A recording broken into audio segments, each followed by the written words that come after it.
Hey, fourth graders! I am here to read you our weekly story. So this week we are reading the story called Lost City, The Discovery of Machu Picchu, and it's by Ted Lewin. So if we look at our genre here in this little green bubble, it is a biography. So a biography is a kind of nonfiction that tells about a real person and events in his or her life. It says the details of these events are often presented in sequence. So that means they are presented in order from beginning, middle, and to the end. And our question of the week this week is what surprises can happen on an expedition? So the person, the main character in our story, is going on an expedition, which is another word or synonym for like a journey or an exploration and something that they are traveling to look for. So let's get started. All right. In his first journey to South America, Yale professor Hiram Bingham longed to explore the hidden lands that lay beyond the snow-capped peaks of the Andes. Legend had it that the lost city of Inca, Vilcabamba, lay there. Bingham was determined to discover it. So, in 1910, the Yale Peruvian expedition was organized. Finally, in July 1911, Bingham and his fellow adventurers arrive in Cusco, the first capital city of the Inca. What lay ahead for them was far from what they had expected and more amazing. Our story begins high in the mountains of Peru. The boy looked at the cloud-covered peaks all around him. Already his papa is working in the terraced fields, but last night he had dreamed of a tall stranger carrying a small black box. He could not get the dream out of his mind. Suddenly the clouds burned off and the mountains were bathed in glorious light. The dream foretold of something wonderful, he was sure. 60 miles south in Cusco, Hiram Bingham gazed thoughtfully at the old Incan stone wall. He had come to Peru in a search for Vilcabamba, the lost city of the Inca. But right here was the most beautiful stonework he had ever seen. Huge stones cut so perfectly that not even a razor blade could be slipped between them. So there's those rocks that he was talking about, those stones. The Inca had no iron tools to carve them, no wheel or draft animals to move them. The wall had withstood time and earthquakes. How had the Inca built it? It was a mystery. He walked through the cobbled streets of the old capital. The Spanish had come to the city, conquered the Inca, taken their gold, and built churches over their temples. Suddenly he stopped. Before him was the famous Temple of the Sun.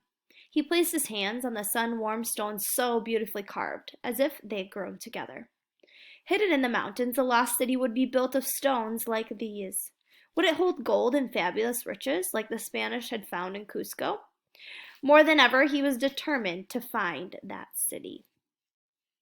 So this first page, it really sets up the setting for us. It talks about the year 1910 and 1911 when this expedition is happening.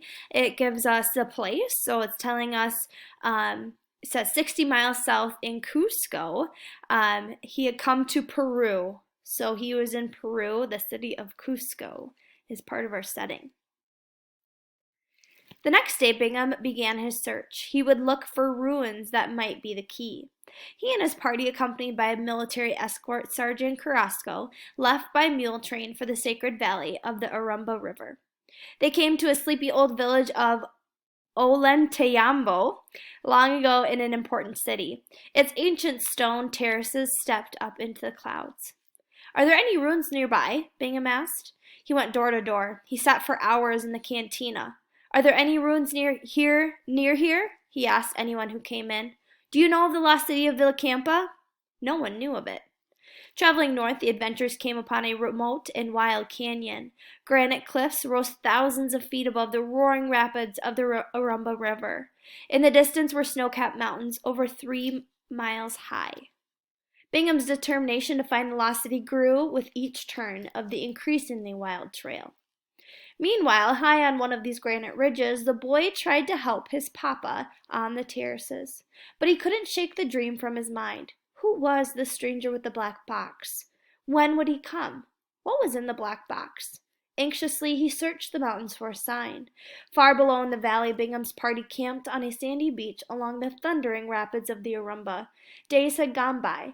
He was tired and discouraged. No one knew of any ruins, but now the travelers aroused with curiosity of a local farmer named Ortega.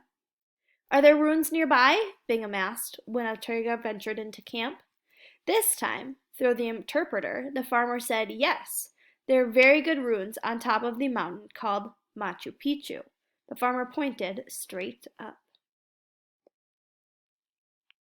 So I like this picture because it gives you a good visual of what the people in Peru at this time dressed like and maybe what their culture is like. Can you take us there? Bingham asked. No, says Ortega. It is a very hard climb and there are many snakes. Bingham offered him coins. Ortega nodded that he would show them the way. Ortega led them down the river trail. Suddenly he plunged into the jungle. Bingham and the sergeant followed Ortega through dense undergrowth down to the very edge of the river to a flimsy bridge made of slim logs. What was he getting himself into? Sergeant Carrasco and Ortega took off their shoes and crossed easily, gripping with their bare feet. Bingham was terrified. He crept across the bridge on hands and knees. One slip and he would be dashed to pieces in the roaring torrent below. They climbed to the bank in a dense jungle. Now the slopes were slippery and the heat terrible. Ortega had warned him of the fer de lance, a very venomous snake. Bingham's eyes searched the jungle. Up and up they climbed. The wide river was now but a silver thread far below. Ortega could think of nothing but the fer de lance. Sergeant Carrasco thought about his good, sturdy shoes. Bingham thought of nothing but the lost city. They cut their way through the tangled thickets. Up and up they climbed. Had an hour passed? 2, 3? Now they crept on all fours. They slipped and slid. In some places they held on their fingertips. Finally, thirsty and exhausted, they broke through the jungle into sunlight. Above them stood a little Quechua boy, beside a stone hut. What could he be doing on top of this mountain? So after we've read these few pages, so Hiram Bingham is the explorer, the main explorer on this expedition, and this is a biography, so that means that he is a real person. So this actually happened. So I want you to think about what would be some character traits that you could give to Hiram Bingham. What kind of a person do you think he was? So maybe just think about that for a minute. How would you describe him? I would describe him, based on these last few pages, as very persistent. The evidence I have to support that is that he just climbed this big, huge hill to get to where these ruins are that this person described to him. It was not an easy trip, a very dangerous trip. Also, he went door to door and asked people over and over and over again, lots of people, if they knew where any ruins were. So I would say he's very persistent. I would say he's curious, and I would say that he is hardworking. That is how I would describe him. Amalula, amaquela, amasua. Don't lie, don't be lazy, don't steal, the boy called out in the traditional Cueca greeting. It was the tall stranger from his dream, carrying the black box. The boy's whole family crowded around to greet the exhausted travelers, then brought gourds of cool water and boiled sweet potatoes. Bingham, still gasping for breath, asked, "Where are the ruins?" The boy said, Ayome, Ayome, come, come. Bingham and the sergeant left Ortega behind and followed the boy's urging. Excuse me. Ayume, Ayume, he kept saying. At first, he saw only stone terraces like the ones they had seen in Olete Tambo. They looked as if they had been recently cleared of jungle and the vegetation burned off in order to plant crops. But there were no ruins, just more jungle beyond. Bingham had climbed this mountain and found no lost city. Ayume, Ayume! Still the boy beckoned him into the jungle beyond. Weary and discouraged, Bingham followed. At first all he saw were bamboo thickets and more tangled vines. Then he looked closer. Through the vines he saw stones, Inca stones. Then walls, beautiful stone walls. They were covered with mosses and trees. Jamais, jamais, see, the boy whispered, pointing ahead to the curved stone wall. Bingham pushed his way in and placed his hands on the fine granite stones. A sun temple, more beautiful even than the one in Cusco. They came to a grand stone staircase. Where could this lead? What else was here? Jamais, jamais, the boy called. At the top of the staircase was a clearing, a small vegetable garden, and then a temple built of enormous stones, grander than anything Bingham had ever seen. It stole his breath away. Something was going on here. He could sense it. Something just beyond his eyes. What was it? What do you think it was? Make a prediction in your head. Something was going on here. He could sense it. Something beyond his eyes. What was it?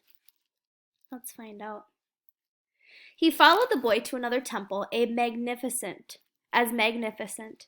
This one had 3 windows, but now he looked across the countryside. He looked past the thickets, past the vines. He began to see the outlines of stone streets and stone cottages. He began to see the outlines of a city.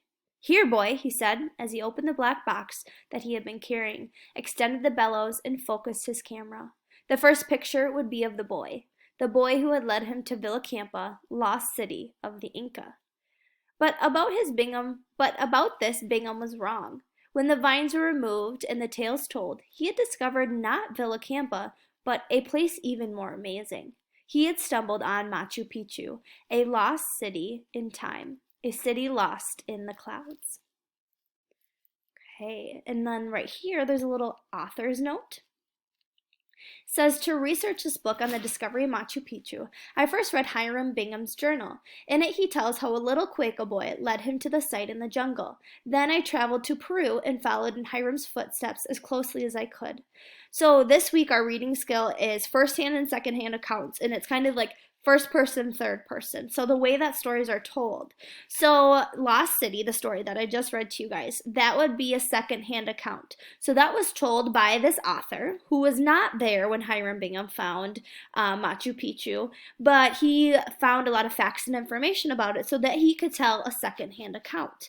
The way he got those facts and information was from Hiram Bingham's journal. So Hiram Bingham's journal would be considered a first-hand account.